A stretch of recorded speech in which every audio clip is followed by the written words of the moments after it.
2 horas e 3 minutos. Vamos dar prioridade à participação do telespectador. Agradeço demais a participação de vocês. Eu vou aqui colocar duas perguntas, Assuero. Tem uma aqui do Francisco Pantio. Ele diz o seguinte: a maioria do povo do agro apoiou o governo anterior, se referindo aqui ao governo federal, né, certamente. Mas, de cara, o novo governo federal veio com o maior plano safra da história. Como o setor vê esses avanços? Você falando em nome do setor do agro. Tem aqui uma outra pergunta, eu queria que você juntasse a resposta nas duas. Pergunte ao entrevistado por que o estado do Acre é o único estado do mundo que não tem uma indústria. Ô Carlos, você está sendo injusto. Não é que nós não tenhamos uma indústria. Pelo menos uma a gente tem, parceiro. E é culpa de quem? Não produz nem para o consumo interno. É o Carlos, do bairro Floresta. E não produz com milhares de hectares de terras por aí. Queria que você respondesse aos dois, tanto ao Carlos quanto ao Francisco Pantio. O Francisco, eu já praticamente nós respondemos quando falei sobre a questão do plano safra, né? Você abriu falando isso. Mas, obviamente, houve entendimento por parte do governo que o setor do agro não podia ser desestimulado, né? É um setor da economia brasileira extremamente importante, tem 27% do PIB hoje, né? Geração de empregos também passa de 30%. Então é um setor que não podia ser esquecido. E é claro, seria também um aceno do governo para uma aproximação maior com o setor, tanto que colocou lá o Fávaro, que é ex-presidente da ProSoja, etc., produtor rural. Então há um esforço do governo para tentar diminuir um pouco a resistência, a rejeição ao governo atual. E o outro do Carlos falando a respeito das indústrias aqui. Ah, sim. Não, é o que você disse, tem indústrias, né? Mas, na verdade, o Acre, pela sua situação, as suas vocações, o negócio do Acre é o agro, né? Eu acho que a grande vocação que nós temos é a agropecuária. Nós não temos minério, nós não temos potencial turístico, o que nós temos aqui são solos de boa qualidade e clima muito bom, excepcional para produzir. Então, o que a indústria faz? A indústria processa matéria-prima, nesse caso do agro. Mas nós não temos escala, porque a produção nossa é pequena.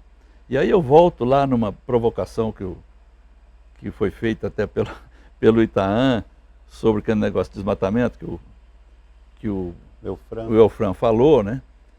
Eu acho que nós desmatamos muito pouco. Vou falar uma frase aqui para provocar. Chocando, né? Sim, mas eu acho que o Acre ficou com 15% desmatado e 85% de floresta. Como viabilizar o Acre, gerando escala para gerar indústria, com 15% só desmatado? Rondônia desmatou 40% do seu território e por isso está naquela pujança que está, com uma economia grandemente diversificada, indústrias e tudo mais. E nós ficamos pequenos por conta disso, ficamos na poeira mesmo. Então esse é um fato. As coisas deveriam ser diferentes, a lei deveria ser diferente. Essa limitação linear para todas as propriedades de ter 80% de reserva, não deveria ser assim, deveria ser com base no zoneamento. As regiões como essa, levantada pela Embrapa, que é vocacionada para grãos, para a produção de grãos, não poderia estar com o contingente de floresta que tem. É um problema? É uma discussão complicada? Só que ela é praticamente impossível de você avançar nessa ideia minha? Não, é impossível. Hoje, as amarras que nós temos, a consolidação que houve desse processo ambiental, de preservação, etc., não permite a gente achar que pode desmatar mais. Não vai poder. O desmatamento que existe aí é uma coisa ilegal e muito pequena, né? E que não é desejável. Mas virou um problema para você desenvolver o Estado. Então, quando o Acre, você associa o Acre à pobreza, ao estado do país que tem o menor PIB, que tem a maior quantidade de pobreza extrema, Isso é decorrente de uma economia frágil. Você relaciona isso à floresta. A economia frágil é frágil por causa da floresta. Sem dúvida, sem dúvida. Claro que se entra outros componentes, mas esse é limitante mesmo. Você não consegue avançar. Você fala, não, mas aí hoje a ordem é a bioeconomia. São os produtos da floresta que a gente tem que, de alguma forma, incentivar, de alguma forma, entrar no mercado, etc. Eu te dou uns dados. Borracha. 99,5% da borracha produzida no Brasil não está na Amazônia. Está fora da Amazônia. 60% dela está em São Paulo. Guaraná, 60% a Bahia produz. Não é produzido na Amazônia. Palmito de pupunha, é lá no Espírito Santo, São Paulo, etc. Não é aqui. O próprio jambu, que é usado para a indústria cosmética e farmacêutica, produz lá no interior de São Paulo, não produz aqui na Amazônia. Então, por que acontece isso? Porque nós conseguimos sair do conflito e da falta de infraestrutura, falta de apoio. O produtor rural da Amazônia acaba não plantando aquilo que é da própria floresta que teria que plantar aqui. Vai para fora para plantar em outro lugar. Agora, por que por exemplo, institutos como a Embrapa, que foram tão importantes do ponto de vista estratégico para fortalecer o setor agropecuário, por que nós temos dificuldade de encontrar algo ou criar algo semelhante para desenvolver a bioeconomia? Por que você não entende, não vê perspectivas de que nós podemos ter, por exemplo, uma Embrapa da Floresta? Só para poder me comunicar. A Embrapa da Floresta já existe, que é a Embrapa do Acre. Não, mas o que eu quero dizer, instâncias que possam pesquisar a floresta de maneira que ela possa ser viável economicamente, de forma eficaz. A floresta não será nunca, nunca. Eu vi o próprio presidente da Apex, o Jorge Viana, fazer uma referência ao plantio de café, que ele mesmo... Ele agora é um cafeicultor. Também. Ótimo.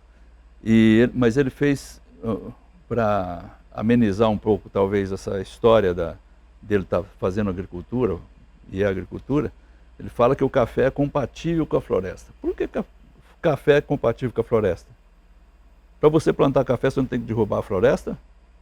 Retirar a floresta? Ninguém planta café dentro da floresta. E assim são os outros produtos também. Cacau, sei lá, o que quiser, açaí. Ainda tem um cacau nativo, né? Não, mas isso não vai para lugar nenhum. Entendeu? Nós temos que falar de uma economia próspera, uma economia de escala. E não pensar em, como diz no popular, né? Catar coquinho, né? Da floresta. Não dá.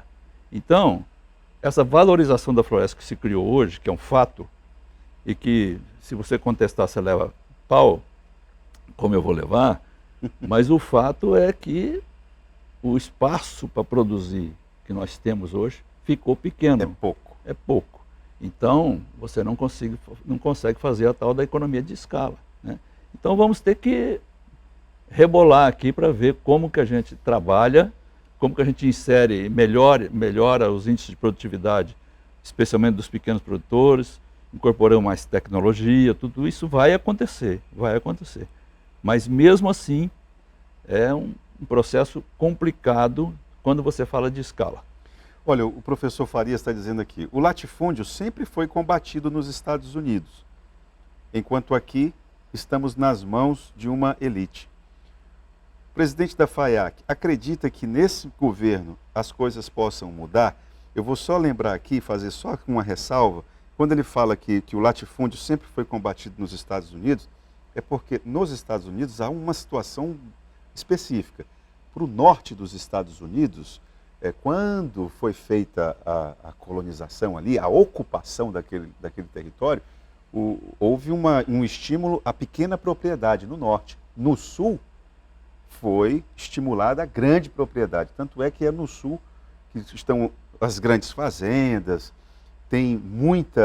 foi usada muita mão de obra escrava no sul dos Estados Unidos, enfim, há essa diferença. Então ali há umas situações muito específicas. E ele quer saber de você se você acredita que nesse governo as coisas podem mudar. Aparentemente ele está falando de reforma agrária, desapropriar fazendas produtivas, porque são grandes, para fazer reforma agrária? Nós temos 88, hoje toda a agricultura brasileira é produzida em 70 milhões de hectares. Mas já foi destinado à reforma agrária 88 milhões de hectares. Não foi isso que resolveu o problema. Não é distribuir terra. Nós precisamos dar condições à produção, seja de que tamanho for, de produtores que são produtivos, né? Que realmente aplicam os seus recursos na produção, vai gerar emprego. Eu acho que tem que ter gente de todo tamanho. Não é um problema para o Acre essa questão de latifúndio. Expo Acre, está estimulado, está alegre com ela? Você acha que é conseguiu o tom adequado dos negócios? Né? A Expo Acre sempre animada, né? É sempre uma grande festa, né? A população gosta. E é uma feira tradicional, que é um misto de festa, de show, de entretenimento com um pouco de negócio. Com um pouco de negócios, né? Mas a exposição diz que tem em torno de 500 entidades lá, instituições ou estandes produzindo, né? Produtores. Mas é uma vitrine também, é uma exposição, né? Mas se vende. É que o agro esse ano nós estamos atravessando uma fase onde nós estamos com a pecuária com preços muito baixos. Milho nem se fala, milho está de graça. Né? Nós estamos com um custo de produção de milho, custa de 65 a 70 reais o custo de produção. E estamos vendendo a 50. Se vender a 50, normalmente é 40 e pouco. Então você vê, perdendo custa dinheiro. Para o produtor 60, 70 e ele está vendendo a 50. O custo de produção dele foi isso. E a soja também caiu muito. A soja que estava lá na faixa dos 170, o saco, hoje é 120. Então, esse cenário de preços, nesse momento, desestimula os negócios, os investimentos. Então, aquele que vai comprar uma máquina nova, um trator novo, uma coletadeira, ele já repensa, né? Ele já pensa mais, né? E além de ter um cenário também de juros altos, né? Os juros hoje estão aí do Plano Safra, estão na faixa de 10, 12, 15, conforme a linha de crédito, né?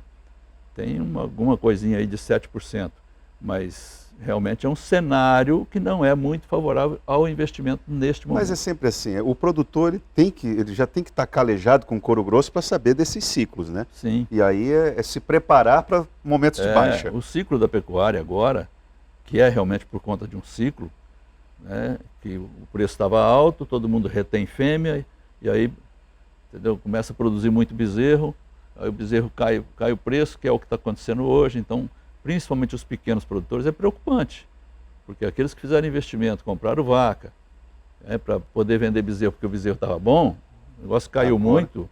Então, e o pequeno é o que produz bezerro e vende depois, para quem recria, para quem engorda. Então o momento é muito delicado para essa população. Açueiro, muito obrigado, sempre bom ter você por aqui. Certamente, se alguém for fazer recorte da tua fala, tem muitos motivos aí para causar polêmica. Obrigado pela tua vinda. Vamos para o intervalo e já voltamos.